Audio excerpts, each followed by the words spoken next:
सभापति महोदय, जिस विधेयक पर इस सदन में चर्चा हो रही है उसका इस देश के अधिकांश लोगों ने और इस सदन में भी अधिकांश सदस्यों ने स्वागत किया है।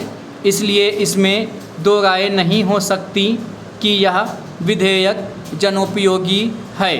यह ठीक है कि कुछ लोगों ने जिनके निहित स्वार्थ इस विधेयक का विरोध करने की हिम्मत की है, ऐसे लोगों में जनसंघ और स्वतंत्र पार्टी जिनकी पूंजीवादी नीतियां हैं, उनका विरोध करना स्वाभाविक ही है।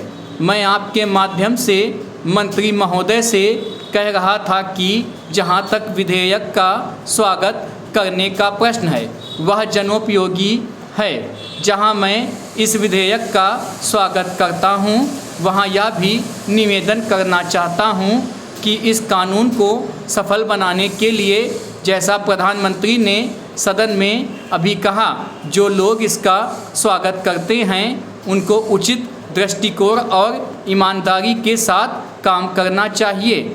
हमारे देश ने गरीबी को दूर करने के लिए पंचवर्षीय योजनाओं के माध्यम से योजनाबद्ध तरीके से विकास के कार्यक्रम को चलाने की नीति अपनाई है। विधेयक के सिलसिले में जहां यह विरोध किया जाता है कि इस विधेयक से एक तानाशाही पैदा होगी, अधिनायकवाद होगा, वहां मैं यह निवेदन करना चाहता हूं कि यह विधेयक उन लोगों पर जो पूंजीवाद के जरिए से, एकाधिकार के जरिए से हम पर नियंत्रण रखना चाहते थे और जिनकी पूंजी इस विधेयक के अभाव में बैंकों के माध्यम से बराबर बढ़ती जा रही थी, रोक लगाता है। उनकी नीतियों का परिणाम यह हुआ, देश के चंद लोगों की पूंजी जो इन बैंकों के स्वामी थे अत्यधिक बढ़ गई। हमें मालूम है कि स्वतंत्रता के बाद देश में बिरला और टाटा की पूंजी किस प्रकार से कई गुनी बढ़ गई है। इसलिए कांग्रेस पर यह आरोप लगाया जाता रहा है कि उसके राज्य में मालदारों की मालदारी बराबर बढ़ती गई है। इसको कम करने के लिए कांग्रेस के निर्णय के अनुसार यह कदम उठाया गया। यह कदम स्वागत योग्य है, लेकिन जहां इस कदम का स्वागत करने की बात है वहां इस बात की आवश्यकता भी है कि यह विधेयक खाली कागजों में ही ना बना रह जाए। आज के ज़माने में हमारे शासन में जिस तरह से नौकरशाही का बोलबाला चला आ रहा है, जिसको यह सरकार समाप्त नहीं कर सकी है। पैरा सभापति महोदय, मैं निवेदन करना चाहता हूं कि सबसे बड़ी आवश्यकता इस बात की है कि इन बैंकों में इन नौकरशाहों को ना रखकर उनके संचालन के लिए ऐसे लोगों को रखा जाना चाहिए जिनका बैंकों के राष्ट्रीयकरण में पूर्ण विश्वास हो, क्योंकि किसी संस्था में जब उस संस्था को चलाने वाले लोग ऐसे नहीं होते जो संस्था के कार्यक्रम में विश्वास रखते हों, तब तक यह संस्था कभी सफल नहीं हो सकती। मेरा कहना यह है कि हमारे देश में सार्वजनिक उपक्रम जो असफल हैं उसका सबसे बड़ा कारण यही रहा है। जितनी भी असफलता हुई हैं उसका कारण हमारी नौकरशाही रही है, जिस नौकरशाही को समाजवाद में बिल्कुल भरोसा नहीं है, उसका सदा बोलबाला रहा है। इसका परिणाम यह रहा है कि एक ओर तो इस देश में छोटे छोटे मामलों में बराबर देरी होती गई है, निर्णय नहीं लिए गए हैं, और दूसरी ओर उसके होने वाले लाभों से गरीबों को दूर रखा गया है। बैंकों के राष्ट्रीयकरण के बाद इस बात की आवश्यकता है कि बैंक गांवों में जाते। आज तो बैंक एक तरह से शहरों के एकाधिकार हो गए हैं, जिसके कारण वहीं पर सारे उद्योग पनपते जा रहे हैं। शहरों की जनसंख्या बढ़ती जा रही है और अलग अलग तरह की समस्याएं उत्पन्न हो रही हैं। उनको दूर करने के लिए आपके बैंकों को गांव के अंदर जाना पड़ेगा।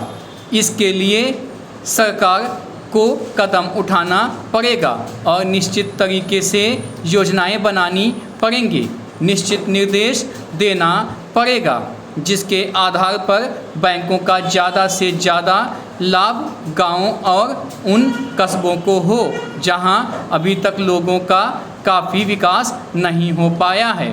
सभापति जी सांप्रदायिकता और जातिवाद इन दोनों के विरुद्ध सभी राजनीतिज्ञ हैं और जो इन दोनों से लाभ उठाना चाहते हैं, कम से कम मौखिक रूप से तो वह भी यही कहते हैं कि सांप्रदायिकता बुरी है, जातिवाद बुरा है। मैं तो यही मानकर चलूँगा कि जब पूरा देश यह कहता है कि ये दोनों चीज़ें बुरी हैं तो सचमुच सभी यही चाहते हैं कि ना सांप्रदायिकता रहे और ना जातिवाद रहे। आज भी हमारे देश की राष्ट्रीय आय का 50% कृषि से आता है। हमारे देश के कुल निर्यात के सामान में 70% कृषि उत्पादन की चीज़ें शामिल होती हैं। पैरा महोदय राष्ट्रपति ने अपने भाषण में राजभाषा आयोग की रिपोर्ट के संबंध में कहा है कि हम सदस्यों की राय लेकर भाषा संबंधी कोई नीति घोषित करेंगे। मैं समझता हूँ कि भाषा का प्रश्न इतना जटिल नहीं था जितना कि उसको बना दिया गया है। इस जटिलता को लाने में जहाँ उन लोगों का हाथ है जो सरकार में नहीं हैं, वहाँ इसमें भारत सरकार की भी बड़ी जिम्मेदारी है। मुझे वह दिन याद है जब मैं छोटा था और देश गुलाम था। उस वक्त महात्मा गांधी हिंदी के संबंध में चर्चा करते थे और उनकी कृपा के फलस्वरूप और उनके प्रयास के फलस्वरूप सभी प्रांतों में हिंदी की सभाएं खोली गईं और वहाँ हिंदी का प्रचार किया गया। उस समय हम अंग्रेज़ों के गुलाम थे और अंग्रेज़ों ने ही हमारी राजभाषा अंग्रेज़ी घोषित कर रखी थी। तब हम अंग्रेज़ी से दूर थे और हिंदी के निकट थे। लेकिन आज जब हमारी अपनी सरकार है, अपना शासन है, हम हिंदी से दूर होते चले जा रहे हैं। एक समय था जब देश में हिंदी के संबंध में एक मत था। जब देश स्वतंत्र हुआ उस समय हिंदी के संबंध में घोषणा हो जानी चाहिए थी, लेकिन उस समय सरकार चुप हो गई। अब जो देर हो रही है इससे भाषा संबंधी समस्याएं बढ़ती जा रही हैं। मैं नम्रता के साथ सदन के सदस्यों के सम्मुख यह निवेदन करना चाहूँगा कि कितनी विचित्र स्थिति है कि आज हमको अंग्रेजी भाषा का मोह पैदा हो रहा है। आज हिंदी देश की मुख्य भाषा है, इसमें कोई दो मत नहीं हो सकते। यह सबसे अधिक बोली जाने वाली भाषा है। आज इसका विरोध बढ़ता जा रहा है। कुछ ऐसी बातें हो रही हैं जिससे मालूम होता है कि हिंदी का विरोध प्रादेशिक भाषाओं से है, लेकिन ऐसा नहीं है। सच पूछा जाए तो बात यह है कि अंग्रेजी भाषा के स्थान पर हिंदी को लागू करने का प्रश्न है। प्रांतों में काम प्रादेशिक भाषाओं में हो, किंतु केंद्र में तो हिंदी भाषा भाषियों को और कुछ जो अहिंदी भाषा भाषी लोग हैं उनको यह गलतफहमी हो रही है कि हिंदी वाले बलपूर्वक हिंदी को राजभाषा बनाना चाहते हैं, लेकिन इसमें कोई इस प्रकार का प्रश्न नहीं है। यह तो केवल आपस में समझने का प्रश्न है। किसी स्वतंत्र देश में ऐसा नहीं है।